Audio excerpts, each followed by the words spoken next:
Good morning, everybody. It's Sunday morning at the WOLLENS Super Festival, and I'm here with the race director. We both probably look a little bit tired. A little bit jaded.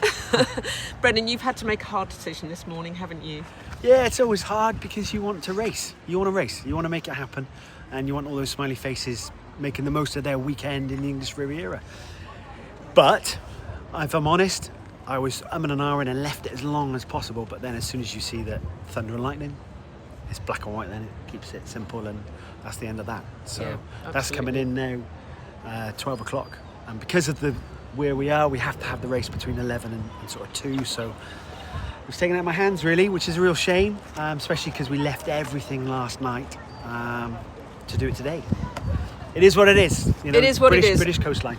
Safety first as well, always. Yeah. But so let's go back though to yesterday, because we've had loads of people here. You've had loads of people here helping you tidy up. You slept here last night, protecting those, your very precious kit.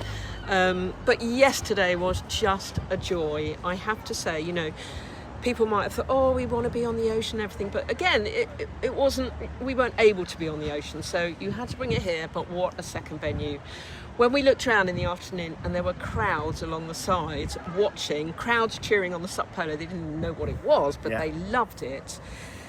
How do you feel now? You must be so pleased with how yesterday went. Yeah, and in the back of my mind, plan B was always a really good plan A. But it's really hard to instigate a plan B when you have to have a reason to justify coming in here.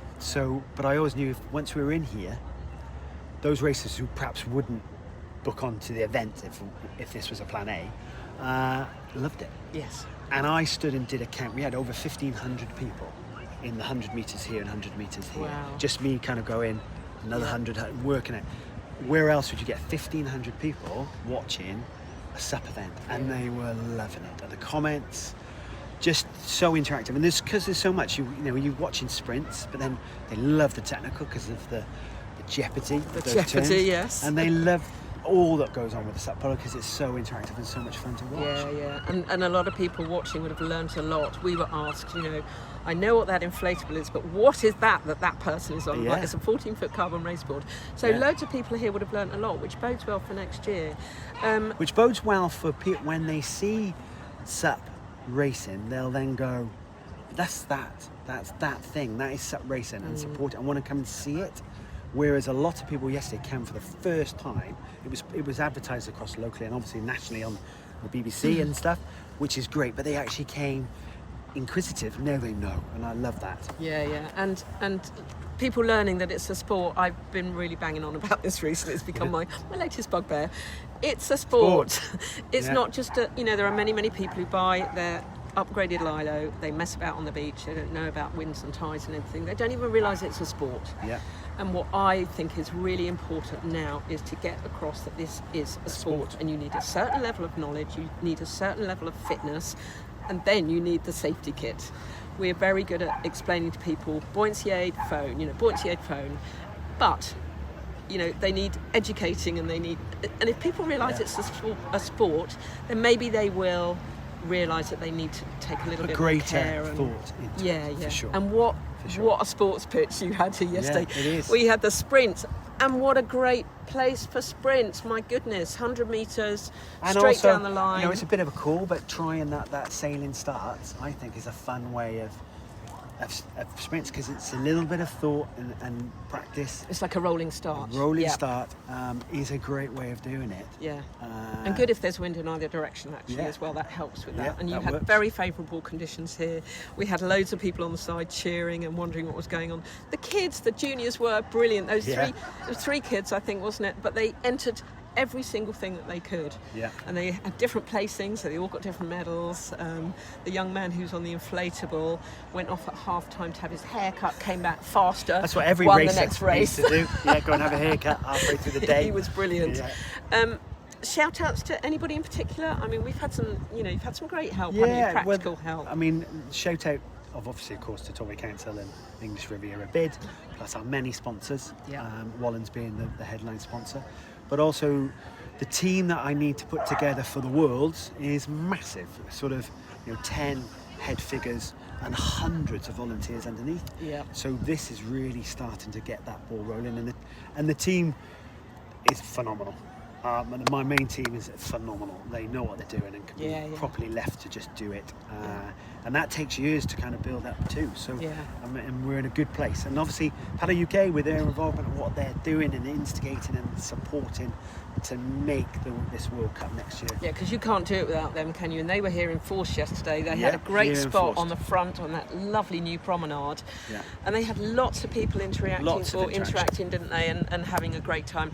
And helping them people understand that it's a World Cup that anyone can enter, with the Super Festival, which anyone can enter, and it's all wrapped up in those sort of 5 days, and it will just be a festival.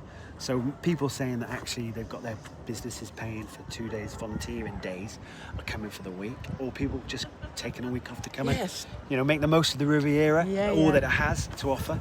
And because we're all in it together, how all these different businesses will benefit from it, because they're going to put a bit of effort into it. Yes, that's what it's all about. Yeah, and they'll get the payback big time, won't they? I mean, the businesses around here yesterday will have really benefited from this event, wouldn't they? And at the front there was an amazing reggae festival going on as well. We coordinated to have a few things, so if people came for the weekend, other than above and beyond the kind of day-to-day stuff that we've got on offer in the Bay, there was these extra bits as well, and hopefully the people thought they felt a bit special because there was good stuff going on. Yeah. No, we never like to move away from an event when it's just happened. We like to live in the moment and embrace what you've done. But let's talk about the Worlds very, very briefly. Tell people what's happening. Tell people why they should come. Tell them the dates, and go on. 2026, 24th of June to the 28th of June. The ICF SUP World Cup English Riviera will be taking place alongside and incorporating the Super Festival at the same time. So it really is a festival through the course of those 5 days. The first day is kind of meet and greet and practice, and everything's all set up and see. The second day is a full schools day, so we've got over 1,000 children here experiencing SUP. So there's great opportunities there and working with the organisations. Then we get into the racing. So there's then the Friday, Saturday, Sunday. Anyone can enter the ICF event. Now what I want is people to enter the ICF events and the festival events. The festival events will always be before the ICF events, so it's a good practice for you. And if you want to come and have 3 days of multiple racing, that's going to be for you.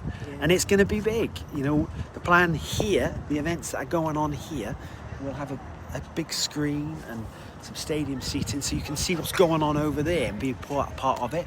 So, and there's a mile of activities pretty much that's going to be filled from the beach right through to the harbours here. That will be just full of different activities.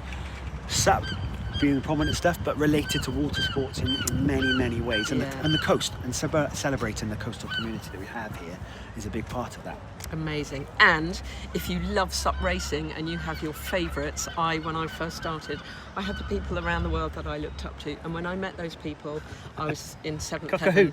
Yeah. So you will get to see international paddlers who may well be your idols and your favourites. So bear that in mind. So we want all the international paddlers to come. And if you're entered into that set, you might be in a heat with them. Yes. You might be in a heat. You might not get past that heat. Let's face it. But you'll be in a heat with them, and that I love that. Yeah. To have absolutely. That touchability is awesome. Yeah. To your favourites and to the big stars. So.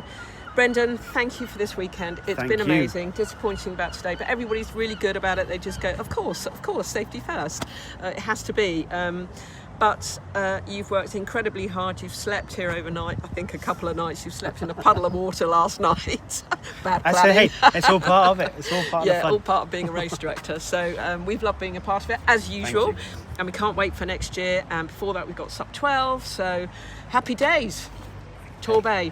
Love it. Next time we speak like this, will be SUP 12. And then the Worlds. Thank you so much. Thank you so much, Brendan. Brendan Prince, race director of the WOLLENS Super Festival.